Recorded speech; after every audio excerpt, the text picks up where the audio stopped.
Всем привет, уважаемые зрители и подписчики моего канала. Сегодня у нас на обзоре готовая модель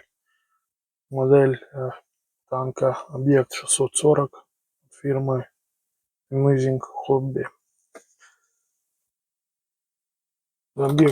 Про сам объект никакую информацию давать не буду, все есть в интернете, можно покопать, если интересно. Давно хотел собрать черного орла, так его прозвали журналисты на момент появления. Танк, значит, создан на базе Т-80У, корпуса Т-80У. Первоначально он был на стандартном корпусе, на шестикатковом, а далее корпус удлинили. Музыка дает как раз таки удлиненный корпус Объекта 640. Сама сборка понравилась, модель интересная, собирается легко. Единственный момент, то, что не понравилось, это якобы рабочая ходовка. То есть набор позволяет сделать подвижные балансиры, но они мне не понравились, довольно-таки хрупкие. Усянка у него тоже рабочая.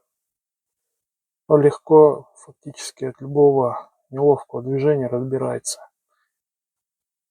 Так что этот момент лучше бы сделали они все статично. Вот.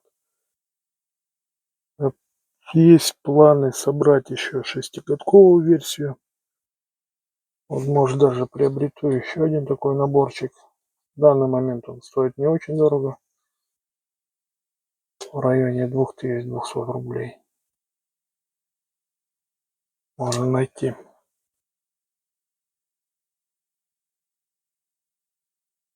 А вам спасибо за внимание. До новых встреч. Я забыл сказать. Как говорил, давно хотел собрать черного орла. По случаю была приобретена смольная конверсия. Фирма была Custom Factory. Вот такая вот смольная башня, обвес. Вот, выпускалась отдельно для 6 и 7-катковой версии сборчики. Но у меня дело застопорилось, а так как я уже собрал черного орла, этот вариант будет, так сказать, как бы в виде машины, пошедшей в серию. Делаю якобы серийный танк. Спасибо за внимание. До новых встреч.